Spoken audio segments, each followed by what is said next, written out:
warahmatullahi wabarakatuh. Waalaikumsalam warahmatullahi wabarakatuh. A'udzubillahi minasyaitonirrajim. Bismillahirrahmanirrahim.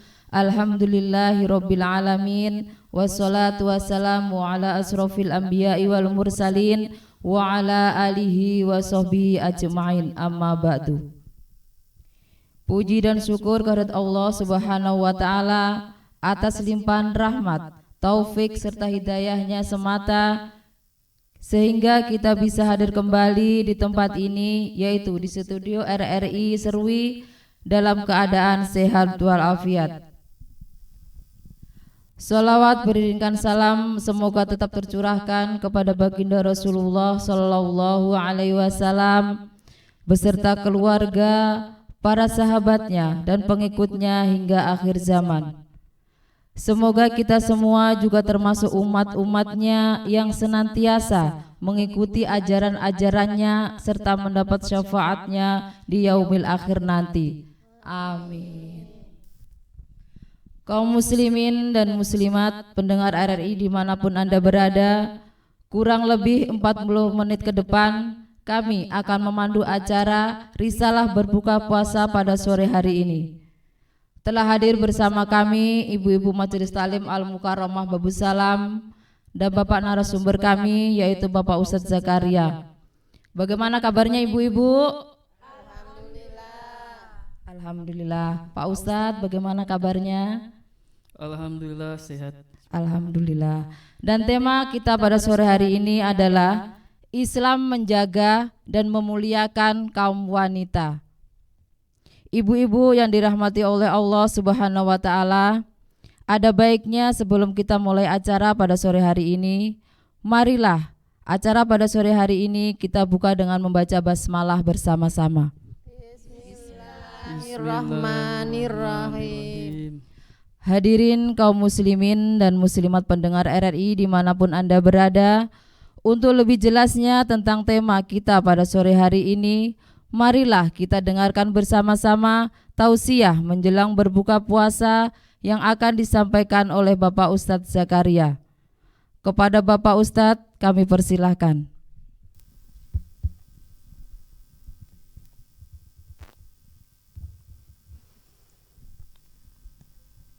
A'udzu billahi minasyaitonir rajim. Bismillahirrahmanirrahim. Assalamualaikum warahmatullahi wabarakatuh.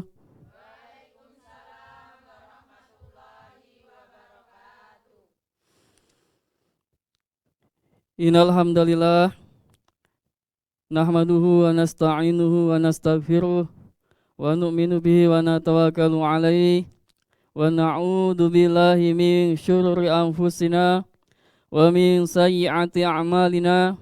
Man yahdihillahu fala mudhillalah wa man yudlilhu fala hadiyalah. Asyhadu an la ilaha illallah wahdahu la syarikalah wa asyhadu anna Muhammadan abduhu wa rasuluhu la nabiyya ba'dah.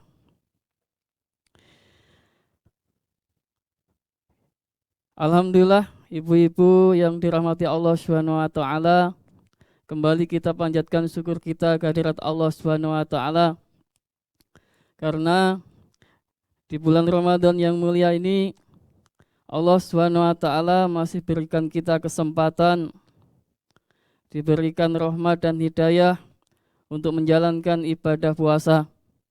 Semoga amal ibadah kita selama bulan puasa ini diijabah, diterima oleh Allah Subhanahu wa taala. Amin. Dan semuanya diberikan kesehatan untuk melaksanakan ibadah puasa sampai akhir tanpa ada halangan. Ibu-ibu yang dirahmati Allah Subhanahu wa taala, sebelum saya menyampaikan tausiah, saya ada sedikit pantun untuk menyambut bulan suci Ramadan ini.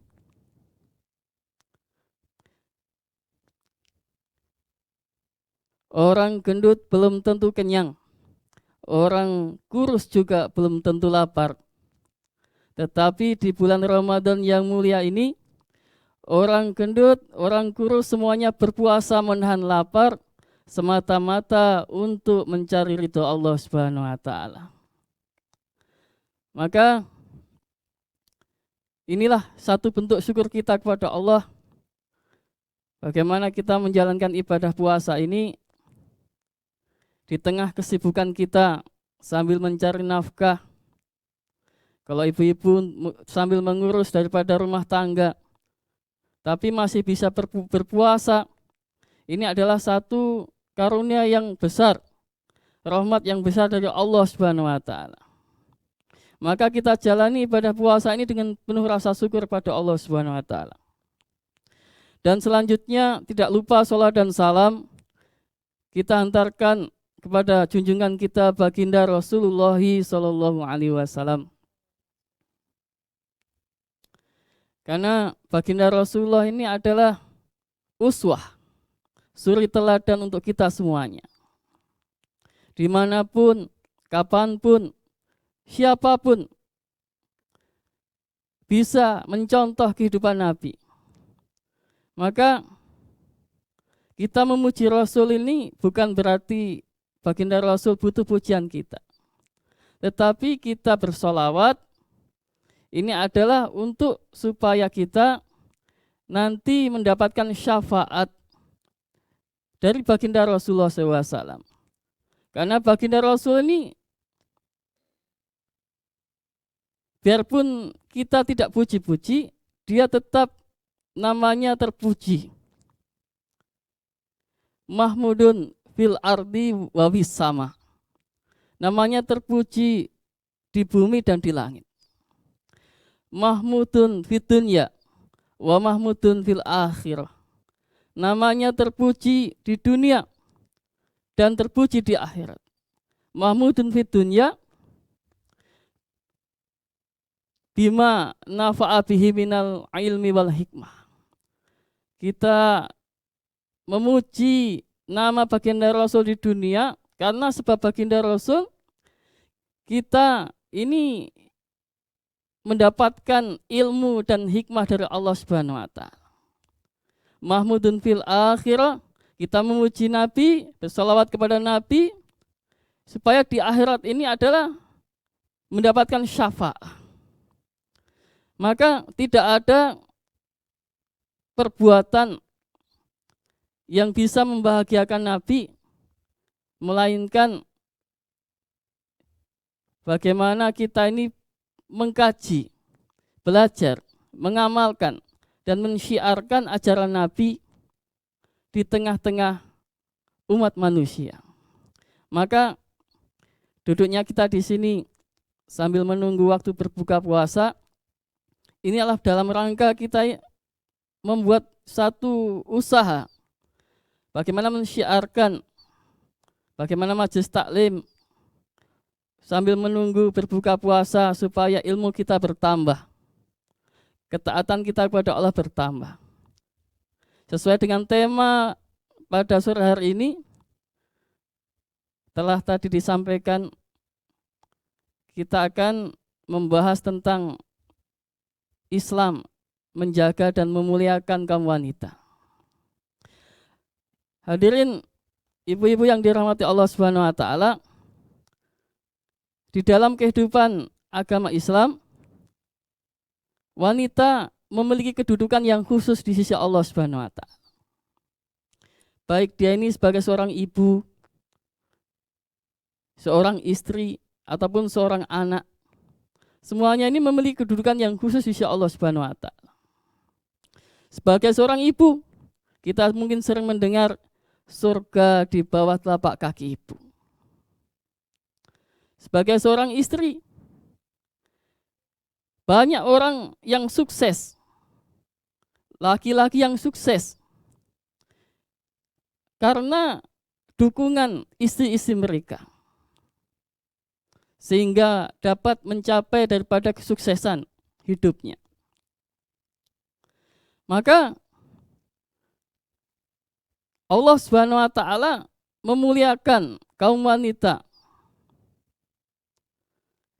Ini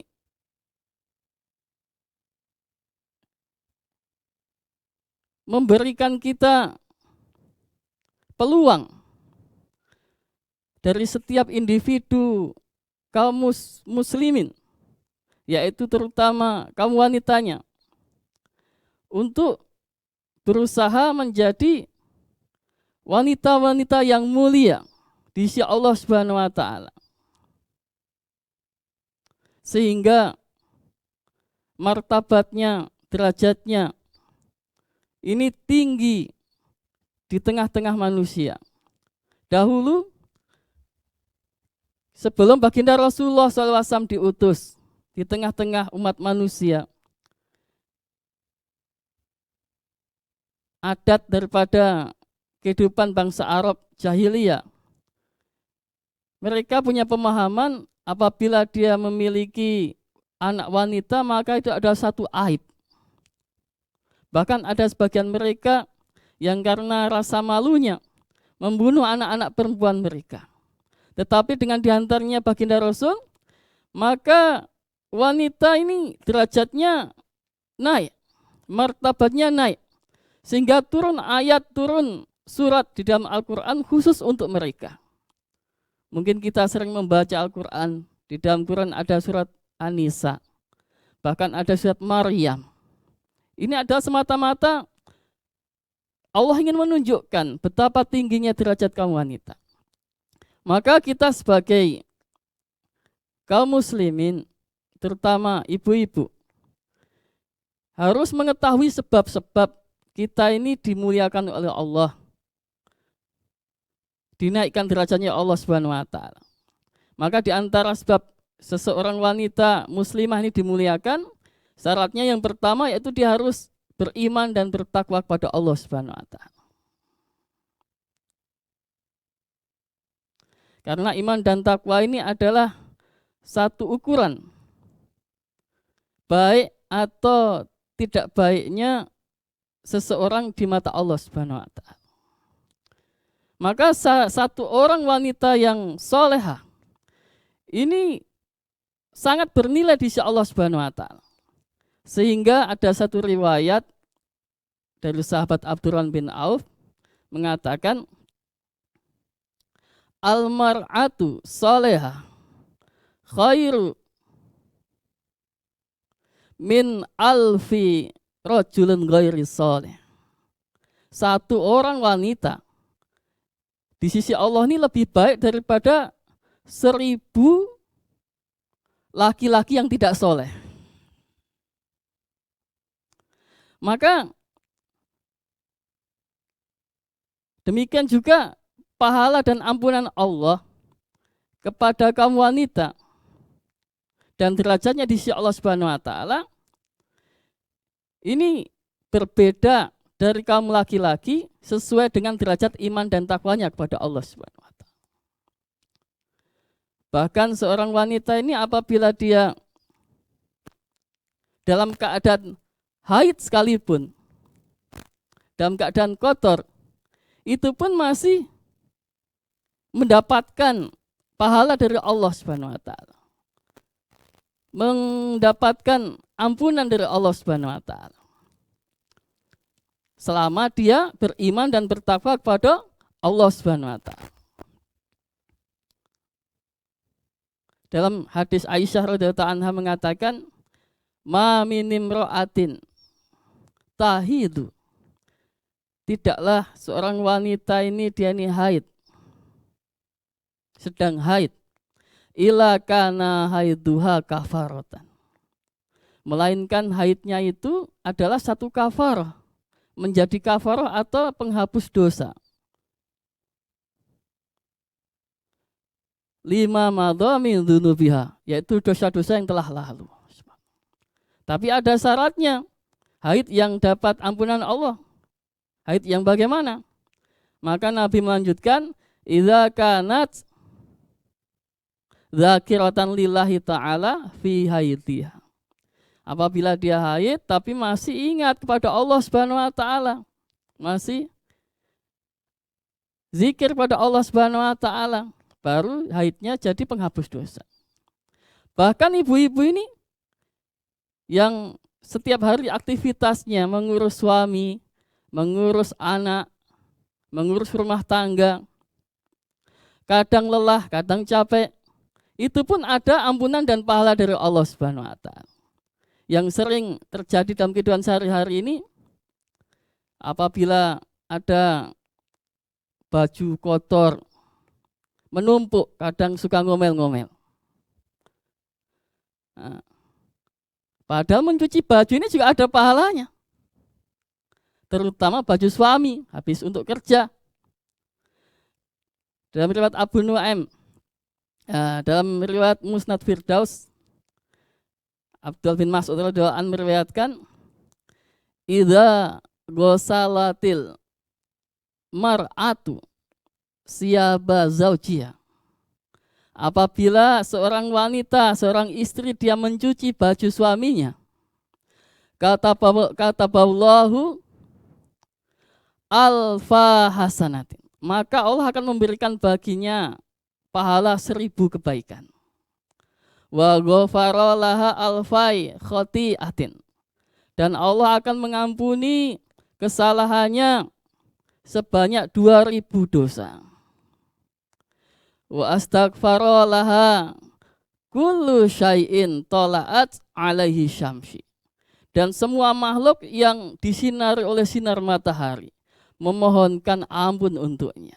Dan terakhir, wa rafa'aha laha darajatin, dia akan mendapatkan derajat yang tinggi di sisi Allah Subhanahu wa taala. Jadi kalau kita lelah ngurus suami, ngurus istri, ini pahalanya banyak. Jadi derajat kita kalau pahalanya banyak, maka derajat kita juga tinggi di sisi Allah Subhanahu wa taala. Maka harus sabar. Karena dengan sabar maka perkara-perkara yang baik dari Allah akan Allah berikan. Terus yang terakhir, yang kedua, supaya wanita-wanita kaum muslimin ini dijaga dan mulia di sisi Allah Subhanahu wa taala, dia harus taat kepada suami-suami mereka. Jadi mentaati suami adalah kewajiban seorang istri, selama suami ini taat kepada Allah dan Rasul-Nya. Sebagaimana kata Imam Hasan Basri, al-muti'ati li zawjiha fil umuri syar'iyah. Jadi ketaatan pada suami ini adalah dalam perkara-perkara yang urusan syariat agama. Kalau mengajak maksiat ya jangan. Maka ini juga akan mendatangkan kemuliaan dan penjagaan dari Allah Subhanahu wa taala. Jadi pernah baginda Rasul ini dia berkata kepada Fatimah anaknya, ya binti, wahai anakku, amma alimtu, ketahuilah engkau, anna ridho zauji huwa ridallah, wa ghadabu zauji ghadabullah. Sesungguhnya bahwasanya ridhonya suaminya adalah ridhonya Allah, dan marahnya suaminya adalah marahnya Allah Subhanahu wa taala. Walaupun amalanmu sebagaimana amalannya Siti Maryam, tetapi suamimu tidak ridho, la yuqbalullahu ta'ala minha, maka itu amalmu ini tidak akan diridhoi Allah Subhanahu wa taala. Maka inilah yang mendatangkan kemuliaan, kesolehan. Ini adalah perkara-perkara tersebut. Maka kita sebagai kaum muslimin, muslimat, ini hendaknya bekerja sama, bapak-bapak, untuk menjadikan ibunya soleha. Ibu juga berusaha untuk menjadikan bapak-bapaknya menjadi laki-laki soleha. Sehingga sakinah, mawadah, warahmah ini Allah berikan dalam kehidupan rumah tangga kita. Demikianlah tausiah sedikit yang dapat saya sampaikan. Semoga kita dapat mengamalkan dan menyampaikannya. Assalamualaikum warahmatullahi wabarakatuh. Waalaikumsalam warahmatullahi wabarakatuh. Hadirin yang dimuliakan oleh Allah, demikianlah tadi telah kita dengarkan bersama-sama tausiah yang disampaikan oleh Bapak Ustadz. Semoga kita bisa mengambil hikmah dari apa yang beliau sampaikan. Dan untuk acara selanjutnya yaitu kita masuk di sesi tanya jawab. Kami persilahkan kepada ibu-ibu yang mau bertanya. Silakan ibu-ibu, siapa yang mau bertanya? Saya. Ya ibu, silakan. Assalamualaikum warahmatullahi wabarakatuh. Waalaikumsalam warahmatullahi wabarakatuh. Perkenalkan, nama saya Ibu Darsih. Saya mau bertanya Pak Ustadz, bagaimana cara berbakti kepada ibu yang sudah meninggal, sedangkan kita belum sempat membahagiakan ketika dia masih hidup? Mohon penjelasannya. Terima kasih. Wassalamualaikum warahmatullahi wabarakatuh. Waalaikumsalam warahmatullahi wabarakatuh.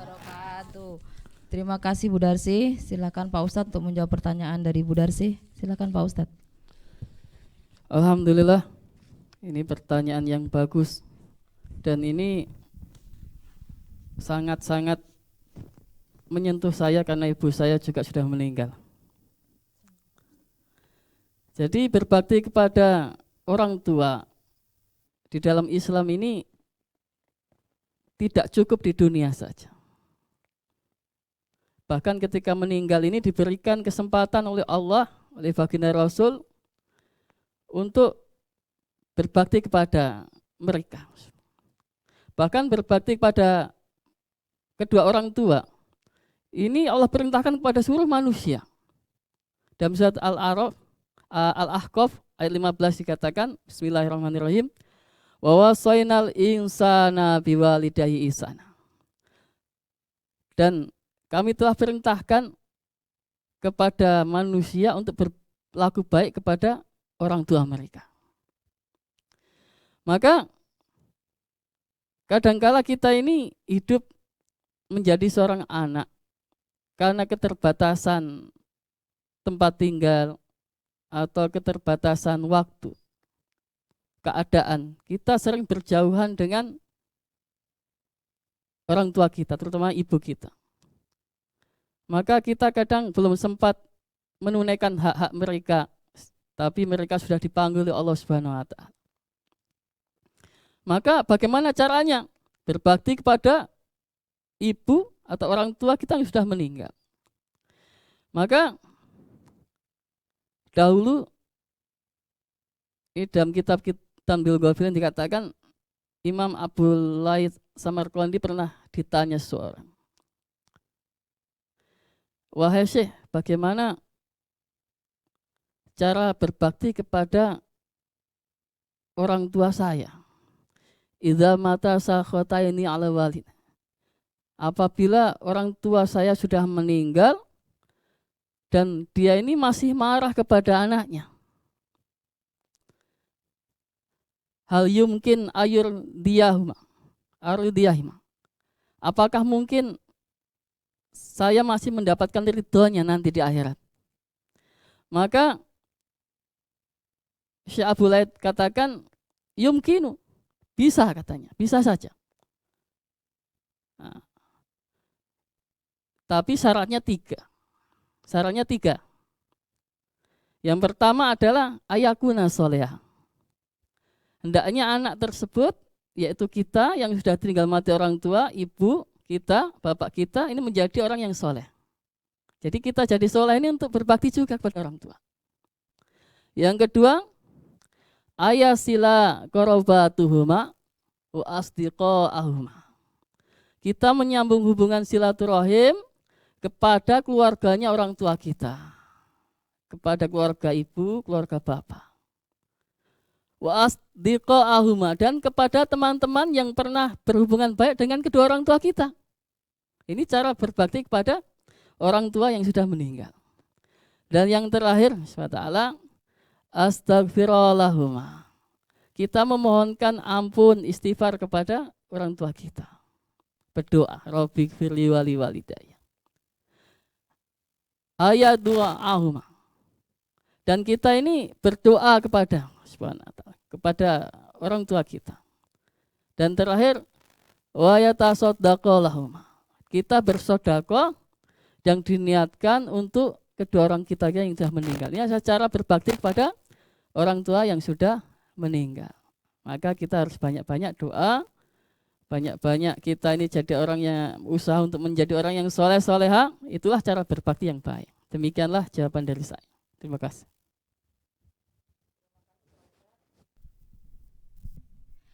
Selanjutnya ibu-ibu siapa lagi yang mau bertanya? Silakan ibu. Ayo ibu silakan.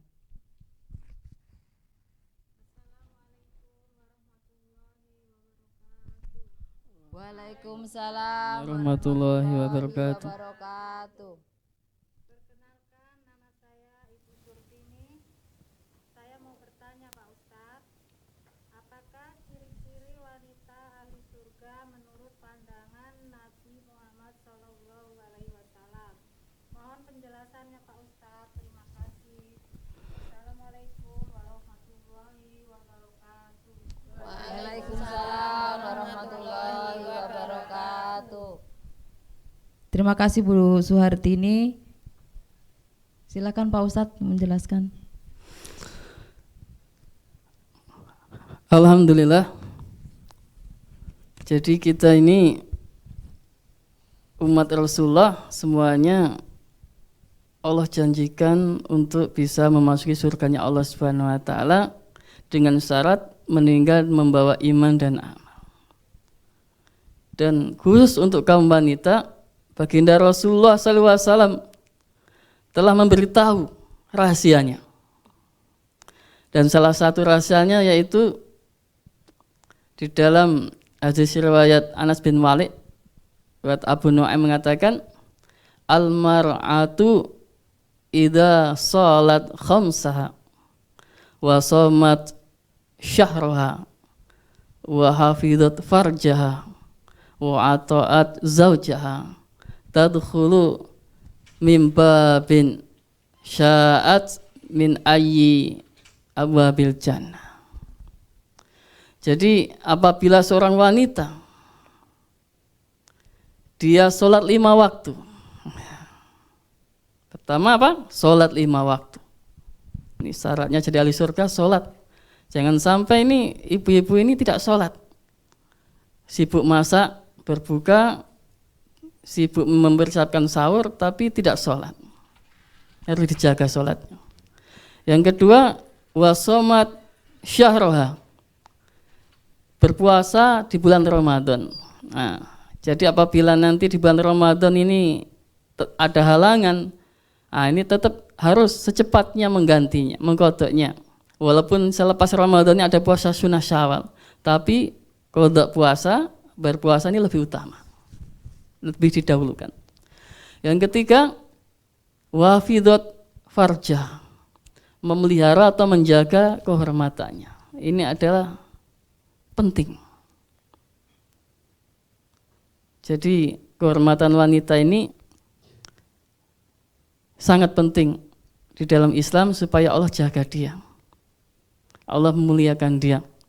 Terutama menutup aurat, ini termasuk bagian daripada menjaga kehormatan. Jangan sampai kita ini ikut doktrin yang tidak bertanggung jawab. Yang penting hatinya dijilbabi.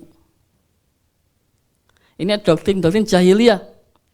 Walaupun kita ini belum baik, akhlak kita masih kurang, ibadah kita masih kurang, tetap menutup aurat ini adalah satu kewajiban dari Allah Subhanahu wa taala.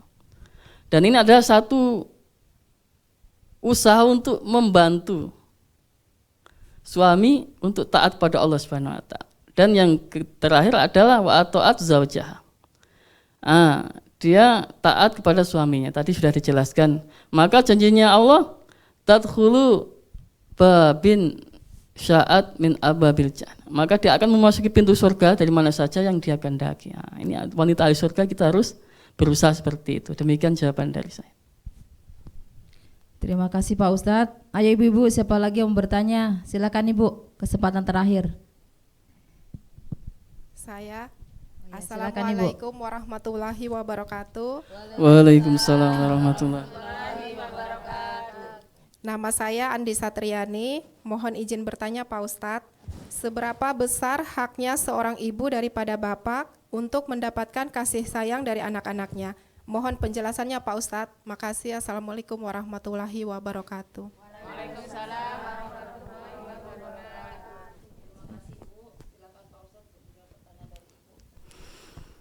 Alhamdulillah, pertanyaan yang juga bagus. Jadi haknya seorang ibu mendapatkan kasih sayang dari anaknya ini adalah 3 kali lipat daripada bapaknya. Sesuai dengan hadis Nabi yang diriwayatkan Bukhari Muslim, sahabat ada yang pernah bertanya kepada Rasulullah, "Ya Rasulullah, man ahaku bihusni sahabati?" Wahai Rasulullah, siapakah yang paling layak mendapatkan perlakuan yang baik dariku? Maka Rasulullah menjawab, ummuka, ibumu. Kemudian sahabat tanya lagi, sumaman, siapa lagi? Ummuka. Sampai 3 kali Rasulullah bilang ummuka, ummuka, ummuka. Baru terakhir dia bilang abuka, bapakmu. Maka dalam kitab Mazahirul Haq ulama menyampaikan, jadi maksud hadis ini, kenapa ibu ini haknya 3 kali daripada seorang bapak dari segi kasih sayang dari anaknya? Karena seorang ibu ini ketika hidupnya telah mengalami 3 penderitaan yang besar. Penderitaan pertama yaitu dia melahirkan kita. 9 bulan 10 hari dia membawa kita di dalam perut. Kemudian melahirkan. Mengandungnya kita. Yang pertama. Yang kedua, penderitaan kedua yang besar yaitu melahirkan kita. Dan yang ketiga adalah mengasuh atau menyapih menyusui kita sampai kita 2 tahun. Nah, ini ada penderitaan 3 penderitaan besar yang membuat seorang ibu ini memiliki hak 3 kali lipat daripada bapak. Jadi ini kalau 1 anak 3 kali penderitaan besar, kalau anaknya 10 bagaimana? 30 kali. Bagaimana bayangkan penderitaannya seorang ibu? Maka kita harus, kalau kasih sayang ini harus lebih sayang ibu daripada bapak. Karena ibu yang melahirkan kita, mengandung kita, membesarkan kita. Maka kedua orang tua ini sama-sama penting. Tapi ibu hendaknya lebih didahulukan. Nah, maka kita yang ibu masih hidup ini Masya Allah kesempatan untuk bisa berbakti sedaya upaya kita. Kalau kita tidak mampu untuk pulang, ya minimal kita ini mendoakan, menghubungi setiap hari atau setiap minggu supaya ibu kita ini merasa dia ini punya anak, punya anak kita di Papua, Masya Allah. Maka semoga ibu kita semuanya masih hidup, diberikan kesehatan dan umur panjang oleh Allah Subhanahu Wa Taala. Amin. Demikian jawaban dari saya. Terima kasih Pak Ustadz dan terima kasih juga kepada ibu-ibu yang sudah bertanya. Mari kita lanjutkan kembali. Hadirin kaum muslimin pendengar RRI dimanapun Anda berada, sebagai wujud rasa syukur kita kehadirat Allah Subhanahu wa Ta'ala dan dengan harapan semoga acara pada sore hari ini bisa bermanfaat bagi kita semua, marilah kita berdoa bersama-sama yang akan dipimpin oleh Bapak Ustadz. Kepada Bapak Ustadz kami persilahkan. Alhamdulillah, mari kita sama-sama berdoa kepada Allah Subhanahu wa Ta'ala. Karena doanya orang yang puasa ini adalah doa yang makbul. A'udzubillahi minasyaitonirrajim. Bismillahirrahmanirrahim. Hamdan yuafi ni'ama yukafi mazidah. Ya Rabbana lakal hamdu kama yanbaghi li jalali wajhika wa 'azimi sultanik. Allahumma salli wa sallim wa barik ala sayyidina Muhammad wa ala ali sayyidina Muhammad. Allahumma inna nas'aluka imanan da'imah wa amal mutaqabbala wa rizqan halalan thayyibah. Allahumma inna nas'aluka al-'afwa wal 'afiyah wal mu'afatad da'imah fi dini wad dunya wal akhirah. Allahumma tawil umurana fi ta'atik wa ta'ati rasulik waj'alna minas sholihin. Rabbana la tuzigh qulubana ba'da idh hadaitana wa hab lana min ladunka rahmah innaka antal wahhab. Rabbana ighfir lana wa liwalidina warhamhuma kama rabbayana shighara. Rabbana taqabbal minna innaka antas samiul alim wa tub 'alaina innaka antat tawwabur rahim. Rabbana atina fid dunya hasanah wa fil akhirati hasanah wa qina adzabannar. Subhana rabbika rabbil izzati amma yasifun wassalamun 'alal mursalin walhamdulillahi rabbil alamin. Hadirin kaum muslimin dan muslimat pendengar RRI dimanapun Anda berada, dengan berakhir doa maka berakhir pula rangkaian acara kita pada sore hari ini. Dan di sini saya atas nama pemandu acara mohon maaf ya sebesar-besarnya apabila ada kesalahan dan kekurangan. Dan marilah kita tutup acara pada sore hari ini dengan membaca hamdalah bersama-sama. Alhamdulillah. Kami mengucapkan selamat menjalankan ibadah puasa Ramadan 1444 Hijriah. Semoga Allah menerima ibadah puasa kita di bulan Ramadan yang mulia ini. Amin. Marhaban ya Ramadan. Akhiri qauli wabillahi taufik walhidayah. Wassalamualaikum warahmatullahi wabarakatuh.